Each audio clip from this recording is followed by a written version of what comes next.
کرتے ہیں، تو پھر اللہ تعالیٰ ایسے گھرانوں کو چن لیتا ہے۔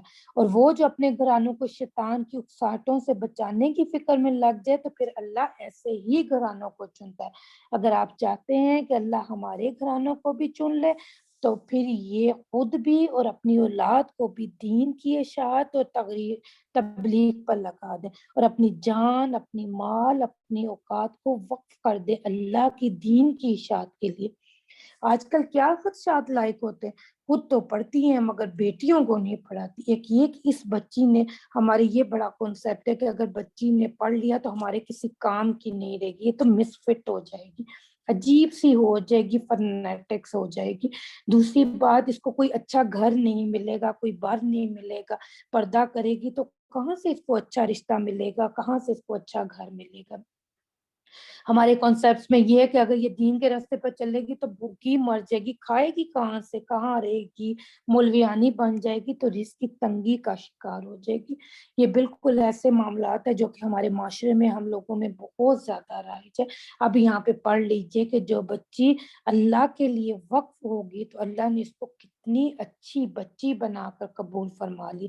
ایسی بچیاں ماں باپ کی بھی فرما بردار ہوں گی اور اللہ کی بھی فرما بردار ہوں گی۔ پھر اس بچی کا سرپرست حضرت زکریا علیہ السلام کو بنا دیا۔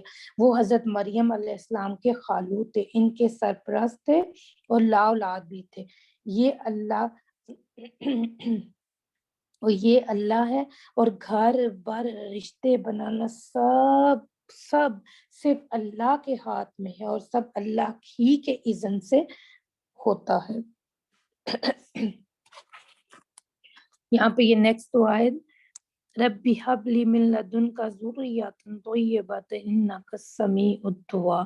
اور حضرت زکریا علیہ السلام نے جو اپنے رب سے دعا کی کہ اے اللہ میرے رب عنایت کیجیے مجھ کو خاص اپنے پاس سے کوئی اچھی اولاد، بے شک آپ بہت سننے والے ہیں دعا کے۔ یہ تیسری دعا ہے جو اللہ تعالیٰ نے قبول فرمائی تھی۔ یہ دعا حضرت زکریا علیہ السلام کی دعا تھی، یہ قبول ہوئی تھی اور بڑی شان سے قبول ہوئی تھی۔ فرشتے نے قبولیت کا اعلان بھی کیا اور حتیٰ کہ ایک بیٹے کی خوشخبری بھی سنائی، نام بھی بتایا، صفات بھی بتا دی گئی تھی۔ اس سے قبولیت دعا کے کچھ اصول واضح تھے۔ نمبر 1، نبیوں کی دعائیں قبول ہوتی ہیں۔ نمبر 2، قرآن اور مسنون دعائیں سیکھیں اور سکھائیں۔ میں انشاءاللہ پورے رمضان میں مقبول دعائیں بتاتی رہوں گی اور دعا مانگیں گے اور سنت کا اجر بھی ملے گا، قرآن پاک کی تلاوت کا ہمیں ثواب بھی ملے گا اور انشاءاللہ ہماری دعا بھی مقبول ہوگی۔ یہ دعا کیوں مقبول ہوئی تھی؟ کیونکہ ایک والد کی دعا اپنی اولاد کے لیے تھی۔ اس میں یقین تھا، حضرت زکریا علیہ السلام نے کہا تھا کہ رب میں تجھ سے مانگ کر کبھی نامراد نہیں رہا۔ یہ 4 موقع پر مانگی جا سکتی ہے یہ دعا۔ اگر کسی کو نرینہ اولاد کی خواہش ہو، کسی کی ذریت میں اولاد کی خواہش ہو، نمبر 3 کسی کو اپنی اولاد کے لیے صالح رشتوں کی تلاش ہو، اور نمبر 4 اللہ نے اولاد تو دے دی اور اولاد کے نیک بننے کی خواہش ہے، تو یہ چاروں مقصد کے لیے دعا کریں، نماز میں پڑھیں، نماز کے بعد آیت نمبر 38 کو بار بار پڑھیں۔ پس پکار کے کہا ان سے فرشتوں نے، اور وہ کھڑے نماز پڑھ رہے تھے محراب میں۔ اللہ تعالیٰ آپ کو بشارت دیتے ہیں یحییٰ کی، جن کے یہ احوال ہوں گے وہ کلمت اللہ کی تصدیق کرنے والے ہوں گے اور مقتصد ہوں گے اور اپنے نفس کو بہت روکنے والے ہوں گے اور نبی بھی ہوں گے، اعلیٰ درجہ کے شائستہ ہوں گے۔ زکریا نے عرض کیا اے میرے پروردگار میرا لڑکا کس طرح ہوگا، ہلے مجھ کو بڑھاپا آن پہنچا اور میری بیوی بھی بچہ جننے کے قابل نہیں ہے۔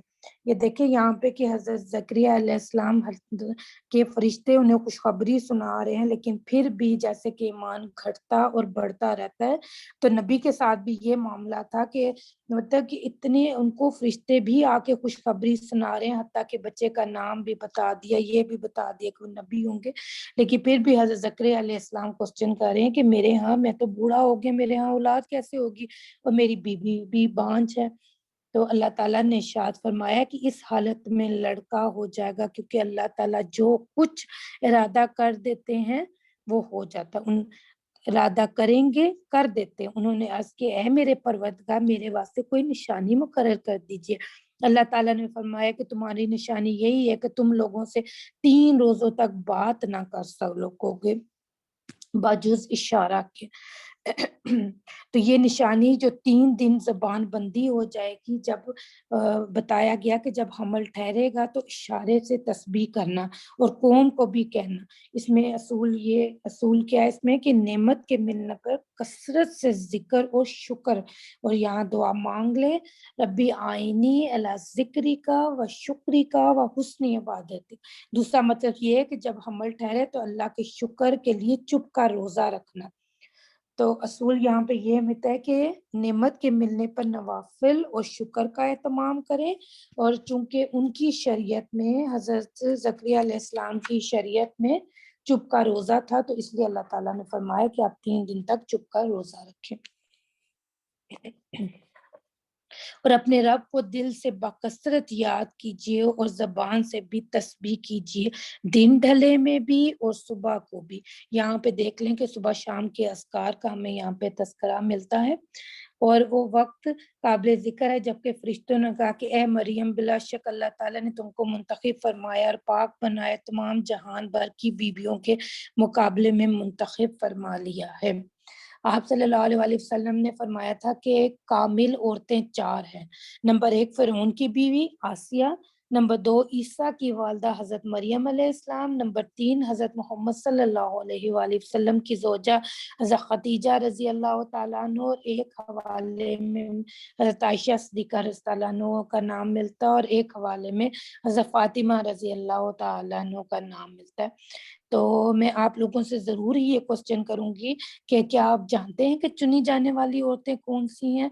تو میں آپ کو بہت بڑی یہ خوشخبری دوں گی کہ وہ آپ ہیں، سننے والی قرآن اور سنانے والی۔ اس محفل میں بیٹھنے کے لیے چنا اللہ تعالیٰ نے آپ کو، دورہ قرآن کے لیے اللہ نے چنا آپ کو، تو ان کے کرنے کا پہلا کام اللہ اور اس کی رسول کی اطاعت ہے۔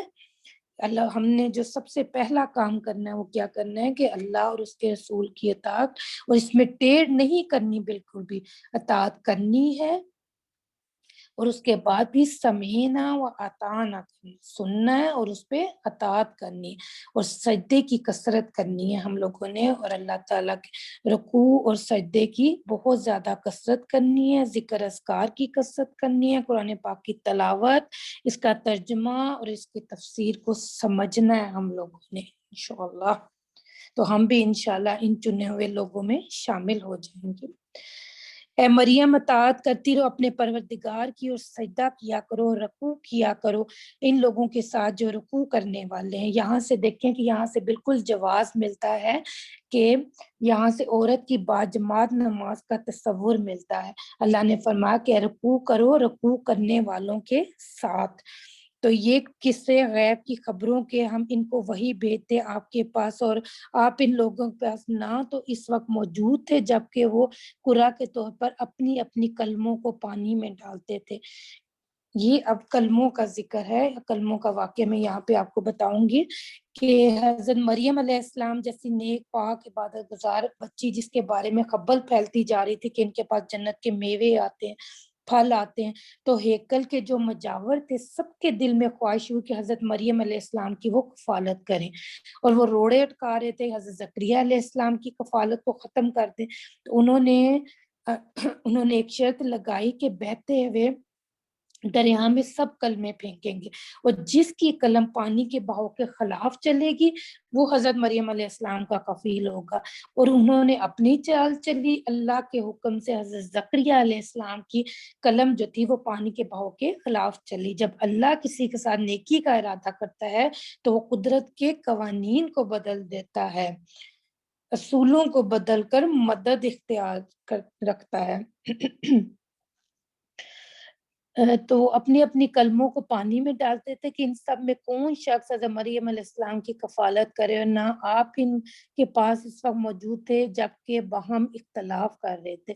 اس وقت کو یاد کرو جب فرشتوں نے یہ بھی کہا کہ اے مریم بے شک اللہ تعالیٰ تم کو بشارت دیتے ایک کلمے کی جو من جانب اللہ ہوگا، اس کا نام لقب مسیح ہو۔ مسیح، حضرت مسیح علیہ السلام، حضرت عیسیٰ علیہ السلام کا نام مسیح کیوں تھا؟ پہلی وجہ جب وہ بیماروں پر ہاتھ کا مسا کرتے تھے تو ان کی بیماری چلی جاتی تھی، کوڑی کے اوپر ہاتھ پھیرتے تھے تو ان کا مرض جاتا رہتا تھا۔ مسیح سے شفا کا معجزہ، مسیح سیاحت سے بھی ہے، بہت زیادہ چلتے پھرتے تھے اللہ کے دین کی تبلیغ کے لیے۔ اور تیسرا، ان کو مسیح اس لیے کہا گیا کہ بنی اسرائیل کا طریقہ تھا کہ جب ان میں سے کوئی بہت معزز ہوتا تھا تو اس کو وہ کرسی پہ بٹھا کے اس کے سر کا مسا کرتے تھے، تو حضرت عیسیٰ علیہ السلام بھی ان کے ہاں بہت زیادہ معزز تھے۔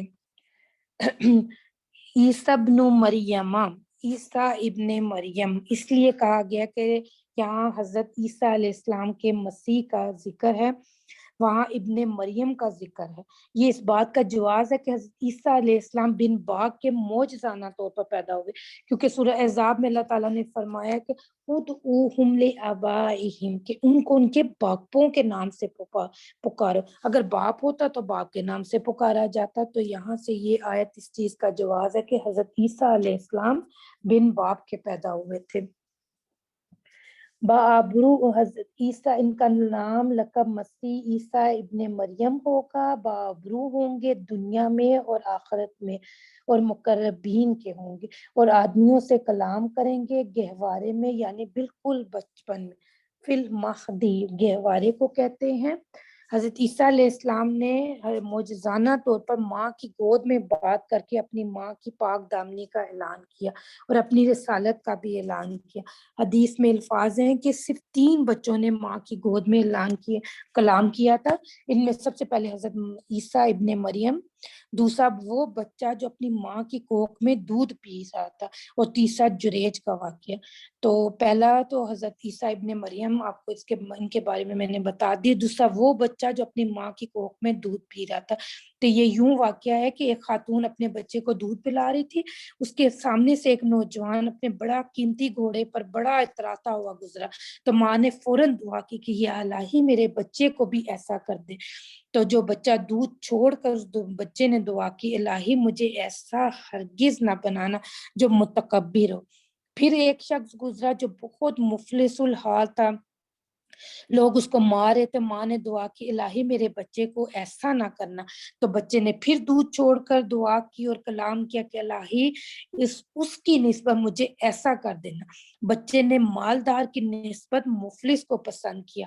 آپ صلی اللہ علیہ وآلہ وسلم بھی مفلسی کو پسند فرماتے تھے اور فرماتے تھے کہ الہی مجھے مفلس ہی زندہ رکھنا اور مجھے مفلسی ہی میں موت دینا، کیونکہ مفلسوں کا حساب روز محشر مالداروں سے بہت پہلے ہوگا۔ اور تیسرا شخص جو جریج تھا، اس کے واقعہ کچھ یوں ہے کہ بنی اسرائیل میں ایک شخص تھا جس کا نام جریج تھا، بہت عبادت گزار تھا۔ ماں نے ایک دفعہ اس کو آواز دی تو نماز کی حالت میں تھا، تو اس نے جواب نہ دیا۔ ماں نے بد دعا کی کہ تیرا ماتھا کسی بدکار عورت سے لگے۔ کچھ ہی دنوں میں بستی کی جو سب سے بدکار عورت آئی اور اس نے جریج کو بدکاری کی دعوت دی، تو انہوں نے انکار کیا۔ اس عورت کو بہت برا لگا، وہ چرواہے کے پاس گئی اور اس کے ساتھ زنا کیا اور حمل ہو گیا۔ پھر جب بچہ پیدا ہو گیا تو انتقام لینے کے لیے اس نے یہ جو بچہ تھا یہ جریج کے سر پر تھوپ دیا۔ لوگ جو پہلے ہی بہت خائف تھے اس کی عبادت کی وجہ سے، اس کی عبادت کی جگہ پر گئے اور اس کو توڑ دی۔ تو جریج عبادت کے لیے کھڑے ہو گئے اور دعا کی، اللہ تعالیٰ کو اتنی محبت آئی کہ وہ بچہ ماں کی گود میں بولا اور چرواہے کا نام بتا دیا۔ جب لوگوں نے سنا تو جریج سے معافی مانگنے کے لیے آئے، کہا کہ ہم تمہیں سونے کا عبادت خانہ بنا کر دیتے، تو جریج نے انکار کر دیا۔ اس نے کہا مجھے کوئی ضرورت نہیں تمہارے سونے کے عبادت خانے کی، مجھے اس کی کوئی لالچ نہیں ہے۔ اور دوسرا وقحلن، اور بڑی عمر میں بھی۔ اب یہ کہلن، یہ آیت اس بات کا جواز ہے کہ حضرت عیسیٰ علیہ السلام دنیا میں دوبارہ بھیجے جائیں گے۔ حضرت عیسیٰ علیہ السلام کہولت کی عمر میں اٹھا لیے گئے تھے۔ کہولت کی عمر لگ بھگ 40 سے اوپر کی عمر ہے۔ بچپن، سب سے پہلے بچپن، پھر جوانی، پھر بڑھاپا، اربعوں میں پہلے بچپن، پھر جوانی، پھر کہولت اور پھر بڑھاپا۔ حضرت عیسیٰ علیہ السلام لیٹ 30 میں اٹھا لیا گیا تھا ان کو۔ جب کہا جا رہا ہے کہ وہ کہولت میں بات کریں گے تو وہ کہولت سے پہلے ہی اٹھا لیے گئے، تو یہ نزول مسیح کا جواز ہے یہ آیت۔ اور شائستہ لوگوں میں سے ہوں گے۔ حضرت مریم علیہ السلام بولے اے میرے پروردگار کس طرح ہوگا میرے بچہ حالانکہ مجھ کو کسی بشر نے ہاتھ نہیں لگایا۔ اللہ تعالیٰ فرمایا کہ ویسے ہی ہوگا کیونکہ اللہ تعالیٰ جو چاہیں پیدا کر دیتے، جب کسی چیز کو پورا کرنا چاہتے اس سے کہہ دیتے کہ ہو جا، بس وہ ہو جاتا۔ فَإِنَّمَا يَقُولُ لَهُ كُن فَيَكُونُ۔ اور اللہ تعالیٰ ان کو تعلیم فرما دیں گے آسمانی کتابوں اور سمجھ کی باتوں اور بالخصوص تورات اور انجیل کی۔ اللہ نے حضرت عیسیٰ علیہ السلام کو تورات کا علم بھی دیا تھا اور حافظ بنایا تھا۔ جب یہودی ان کی بات نہیں مانتے تھے تو ان کو تورات پڑھ کر سناتے ہوتے تھے۔ تو حضرت عیسیٰ علیہ السلام کو اللہ تعالیٰ نے تورات کا علم بھی دیا تھا اور انجیل تو ان پر وہ نازل ہی ہوئی تھی۔ اور ان کو تمام بنی اسرائیل کی طرف بھیجیں گے پیغمبر بنا کر۔ میں تم لوگوں کے پاس اپنی نبوت و کافی دلیل لے کر آیا ہوں تمہارے رب کی طرف سے، وہ یہ کہ میں تم لوگوں کے لیے گارے سے ایسی شکل بناتا ہوں جیسے پرندوں کی شکل ہوتی ہے، پھر اس کے اندر پھونک مار دیتا ہوں جس سے وہ جاندار پرندہ بن جاتا ہے اللہ کے حکم سے، اور میں اچھا کر دیتا ہوں مادرزاد اندھے کو اور برس جزام کے بیمار کو، زندہ کر دیتا ہوں مردوں کو اللہ کے حکم سے۔ یہ سارے معجزے باذن اللہ تھے جو اللہ پاک نے حضرت عیسیٰ علیہ السلام کو عطا کیے تھے۔ اور میں تم کو بتلا دیتا ہوں جو کچھ اپنے گھروں میں کھا کر آتے اور جو کر رکھ کر آتے، بلا شبہ ان میں میری نبوت کی کافی دلیل ہے تم لوگوں کے لیے اگر تم ایمان لانا چاہو۔ اور میں اسی طور پر آیا ہوں کہ تصدیق کرتا ہوں اس کتاب کی جو مجھ سے پہلے تھی یعنی تورات کی، اور اس لیے آیا ہوں کہ تم لوگوں کے واسطے بعض ایسی چیزیں حلال کر دوں جو تم پر حرام کر دی گئی تھی، اور میں تمہارے پاس دلیل نبوت لے کے آیا ہوں تمہارے رب کے پاس سے۔ حاصل یہ کہ تم لوگ اللہ تعالیٰ سے ڈرو اور میرا کہا مانو، بے شک اللہ تعالیٰ میرا بھی رب ہے اور تمہارا بھی رب ہے، اور سو تم لوگ اسی کی عبادت کرو، بس یہ ہے راہ راست۔ سو جب حضرت عیسیٰ علیہ السلام نے ان سے انکار دیکھا تو آپ نے فرمایا کہ کوئی ایسے بھی آدمی ہے جو میرے مددگار ہو جائے اللہ کے واسطے۔ حواریین بولے کہ ہم ہیں مددگار اللہ کے۔ یہاں پہ حضرت عیسیٰ علیہ السلام نے جب طویل درانے میں دعوت دی تو وقت کے حکمران اور لوگوں کو ان کو اس دین توحید پر خوف ہوا اور انہوں نے حضرت عیسیٰ علیہ السلام کو سوری چڑھانے کا حکم دے دیا۔ وجہ گناہ کیا سلطنت سے، وجہ ان کی کیا تھی، ان کا گناہ کیا تھا کہ سلطنت سے بغاوت تھی اور یہ کہ وہ مرتد ہو گئے تھے اپنے دین سے۔ تو اسلام پر ڈٹے رہنے والے کی وجہ سے انہیں ٹیررسٹ بھی کہا جاتا تھا، اس لیے انہوں نے کہا کہ دین کے کام میں میرا کون مددگار ہے۔ ہماری دوست کو بھی اور دھوبی کو بھی کہتے ہیں، یہ دھوبیوں کے گھرانے کے لوگ تھے، ان کے جملے اہم ہیں نہ کہ یہ لوگ کون تھے۔ حضرت عیسیٰ علیہ السلام نے ان کو بلایا تو انہوں نے لبیک کہا۔ اللہ کو ان کے جملے اتنے پسند آئے کہ اللہ نے الظاہرین میں محفوظ کر لیے۔ سورہ ال عمران میں اللہ تعالیٰ نے ان کے جملوں کو محفوظ کر لیا۔ جب بھی کوئی بھی اللہ کے لیے مدد مانگے گا تو انصار اللہ بن جاتا ہے، تو اس کو مدد اللہ کی طرف سے لازم آتی ہے۔ ہم اللہ تعالیٰ پر ایمان لائے اور آپ اس کے گواہ رہے کہ ہم فرما بردار ہیں۔ اے ہمارے رب، ہم ایمان لائے ان چیزوں پر جو آپ نے نازل فرمائے اور پیروی اختیار کی ہم نے رسول کی، سو ہم کو ان لوگوں کے ساتھ لکھ دیجئے جو تصدیق کرتے ہیں۔ اور ان لوگوں نے خفیہ تدبیر کی، اللہ تعالیٰ نے خفیہ تدبیر فرمائی، اللہ تعالیٰ سب تدبیریں کرنے والوں سے اچھے ہیں۔ جبکہ اللہ تعالیٰ نے فرمایا اے عیسیٰ کچھ غم نہ کر، بے شک میں تم کو وفات دینے والا ہوں۔ جب انہوں نے سولی پر چڑھانے کا ارادہ کر لیا تھا حضرت عیسیٰ علیہ السلام کو، تو حضرت عیسیٰ اپنے حواریین کے ساتھ غار میں پناہ لے لی تھی انہوں نے، مگر ان میں سے ایک ساتھی جس کا نام تیتلانوس نے اس نے مخبری کر دی تھی، اس نے اس دور کے جو حاکموں کو حضرت عیسیٰ علیہ السلام کی پناہ گاہ کا پتہ دے دیا، اور اس نے ایک اپنی چال چلی تھی، اللہ نے اپنی چال چلی۔ اللہ رسولوں کی حفاظت کرتا ہے، ان کی جان کی بھی، واللہ خیر الحافظین۔ دو صورتیں باتیں اس میں بتائی جاتی ہیں۔ اس مخبری کرنے والے کی شکل ہی حضرت عیسیٰ جیسی کر دی گئی تھی اور وہ اس کو ہی پکڑ کر لے گئے تھے اور سولی چڑھا دیا تھا۔ اور کچھ روایات میں یوں بھی ملتا ہے کہ رومی فوجیوں میں سے ایک کی شکل اللہ کے حکم سے بدل کر حضرت عیسیٰ کی شبیہ میں بدل دی گئی تھی اور اس کو سولی پر چڑھایا گیا۔ اس لیے آج تک عیسائیوں کا تصور ہے کہ حضرت عیسیٰ کو سولی پر چڑھا دیا گیا اور وہ ہمارے گناہوں کا کفارہ دے گئے ہیں۔ اور تم کو ان لوگوں سے پاک کرنے والے ہیں جو منکر ہیں، جو لوگ تمہارا کہنا ماننے والے، ان کو غالب رکھنے والا ان لوگوں پر جو کہ تمہارے منکر ہے روز قیامت تک۔ پھر میری طرف ہوگی سب کی واپسی، سو میں تمہارے درمیان عملی فیصلہ کر دوں گا ان امور میں جن میں تم لوگ باہم اختلاف کرتے تھے۔ تفصیل فیصلے کی یہ کہ جو لوگ ان اختلاف کرنے والوں میں کافر تھے سو ان کو سخت سزا دوں گا دنیا میں بھی اور آخرت میں بھی، اور ان لوگوں کا کوئی حامی و ناصر نہ ہوگا۔ اور جو لوگ مومن تھے انہوں نے نیک کام کیے سو ان کو اللہ تعالیٰ ان کے ایمان اور نیک کاموں کا ثواب دیں گے۔ اللہم جعلنا منہم، اللہ تعالیٰ ہمیں انہی میں بنانا۔ اور اللہ تعالیٰ محبت نہیں رکھتے ظلم کرنے والوں کو۔ یہ ہم تم کو پڑھ پڑھ کر سناتے ہیں جو کہ دلائل کی ہیں اور منجلا حکمت آمیز مضامین کے۔ بے شک حالت عجیبہ حضرت عیسیٰ کی اللہ تعالیٰ کے نزدیک مشابہ حالت عجیبہ حضرت آدم کے ہیں۔ یہاں پر حضرت عیسیٰ علیہ السلام کا قصہ سناتے حضرت اللہ تعالیٰ حضرت آدم علیہ السلام کا قصہ کیوں بیان کر رہے ہیں؟ حضرت عیسیٰ علیہ السلام جب بن باپ کے پیدا ہوئے تھے تو تم ان کو تو ابن اللہ نعوذ باللہ بنا دیے، تو حضرت آدم علیہ السلام تو بن ماں اور باپ کے پیدا ہوئے تھے، کلمہ کن سے پیدا ہوئے، تو ان کو الہ کیوں نہیں بنایا گیا تھا؟ یہ اللہ تعالیٰ یہاں پہ کوسچن کر رہا ہے۔ اور ان کے قالب کو مٹی سے بنایا، پھر ان کو حکم دیا کہ جاندار ہو جا، پس وہ جاندار ہو گئے۔ یہ امر واقعی آپ کے پروردگار کی طرف سے بتلایا گیا، سو آپ شبہ کرنے والوں میں سے نہ ہو جائیے۔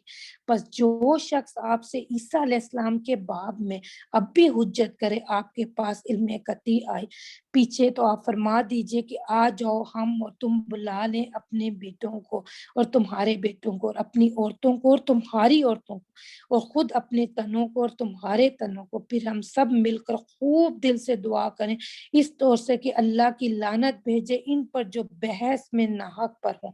بے شک جو کچھ مذکور ہو وہی ہے سچی بات، اور کوئی معبود ہونے کے لائق نہیں بجز اللہ تعالیٰ کے، اور بلا شبہ اللہ تعالیٰ ہی غلبہ والا حکمت والے۔ پھر بھی اگر سرتابی کریں تو بے شک اللہ تعالیٰ خوب جاننے والا ہے فساد والوں کو۔ آپ فرما دیجئے اہل کتاب سے، آؤ ایک ایسی بات کی طرف جو کہ ہم میں اور تمہارے درمیان میں برابر ہے، اور یہ ہے کہ اللہ تعالیٰ کے ہم اور کسی کی عبادت نہ کریں، اللہ تعالیٰ کے ساتھ کسی کو شریک نہ ٹھہرائیں، اور ہم میں سے کوئی کسی دوسرے کو رب نہ قرار دے اللہ تعالیٰ کو چھوڑ کر۔ پھر اگر وہ لوگ حق سے اعراض کریں تو تم لوگ کہہ دو کہ تم ہمارے اس قرار کے گواہ رہو کہ ہم تو ماننے والوں میں سے ہیں۔ اہل کتاب کیوں حجت کرتے ہو حضرت ابراہیم کے بارے میں، حالانکہ نہیں نازل کی گئی تورات اور انجیل مگر ان کے بعد؟ پھر سمجھتے نہیں ہو؟ ہاں تم ایسے ہی ہو کہ اس بات میں تو حجت کر ہی چکے تھے جس سے تم کو کس قدر تو واقفیت تھی، سو ایسی بات میں کیوں حجت کرتے ہو جس سے تم کو اصلاً واقفیت ہی نہیں، اور اللہ تعالیٰ جانتے اور تم نہیں جانتے ہو۔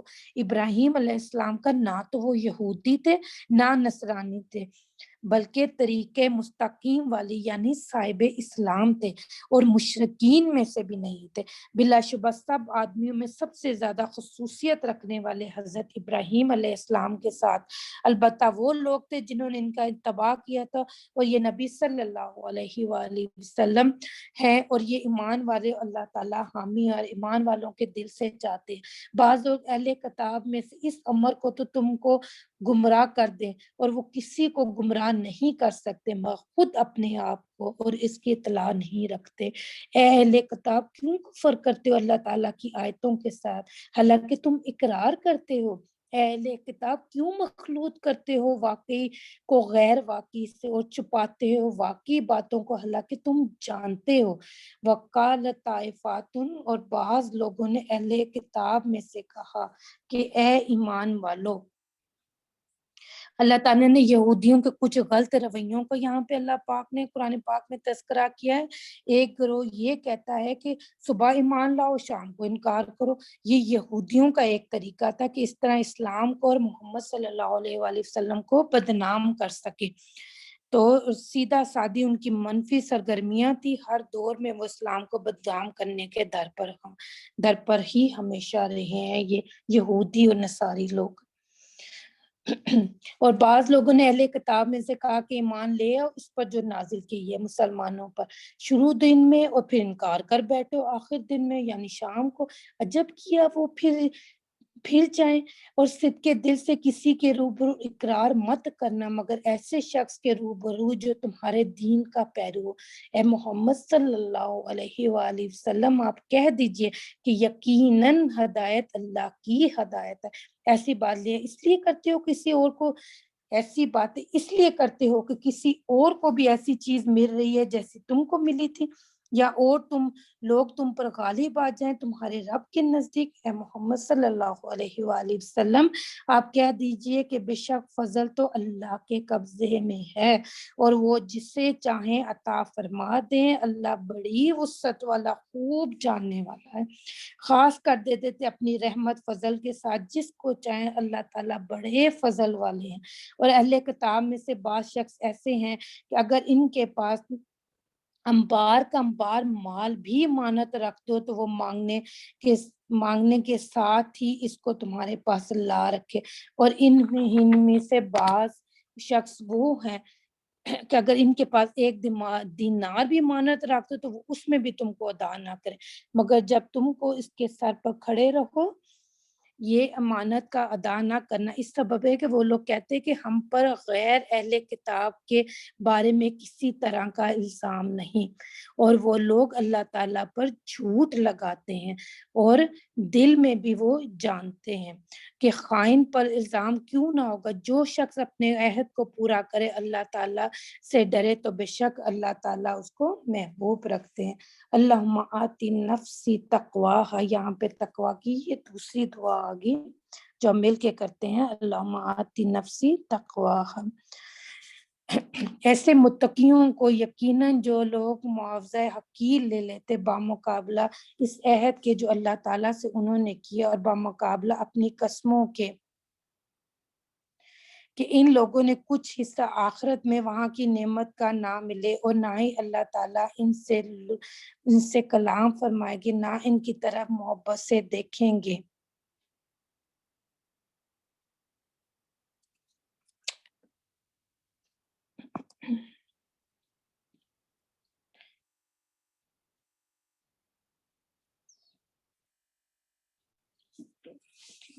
آج کا کیونکہ ہمارا یہ سیشن تقریباً ختم ہونے والا ہے اس لیے میں دعا کر کے آج کا سیشن یہاں پہ ختم کروں گی۔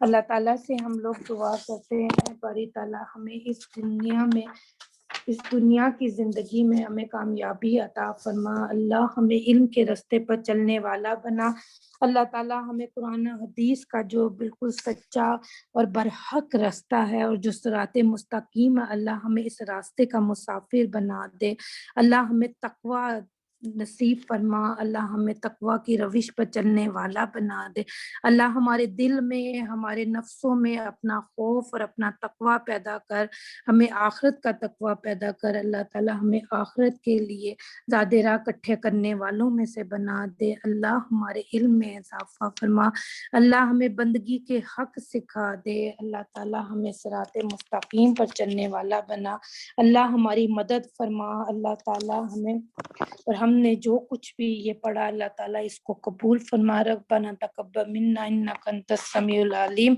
سبحانک اللہم و بحمدک ونشہد ان لا الہ الا انت ونستغفرک ونتوب الیک، وسلام علی المرسلین والحمد للہ رب العالمین، آمین ثم آمین۔ السلام علیکم ورحمۃ اللہ وبرکاتہ۔